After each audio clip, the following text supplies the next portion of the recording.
Inaprubahan na ng Land Transportation, Franchising and Regulatory Board o LTFRB ang pisong probisyon o provisional na dagdag sa pamasahe sa mga pampaserong jeep bunsod ng patuloy na pagtaas ng presyo ng langis.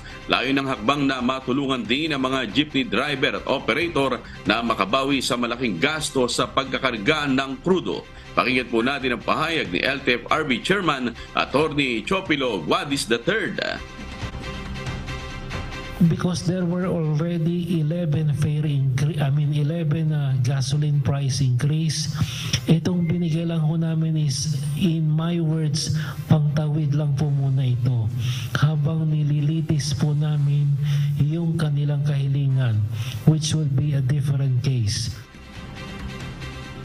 Ayon sa LTFRB, ipapatupad na simula sa October 8, araw ng linggo ang pisong provisional fare sa mga pampaserong jeep sa buong bansa. Tradisyonal o modern.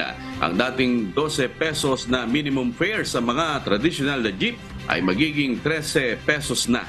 Habang ang 14 pesos na minimum sa mga modern jeep ay magiging 15 pesos na.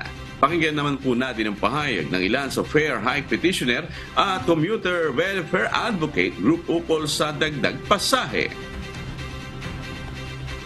Well, pag nag-57 na yan, ala akong problema. 57, 56. Ibabalik ho natin sa 12 ang pamasahe sapagkat itong taas na ito pansamantala lamang. This is not a permanent fare increase. Bagamat ang mga pasahero po ay nananatiling against sa fare hike, naiintindihan po namin yung sitwasyon ng mga tsuper, ng mga operator 11 times in a few weeks.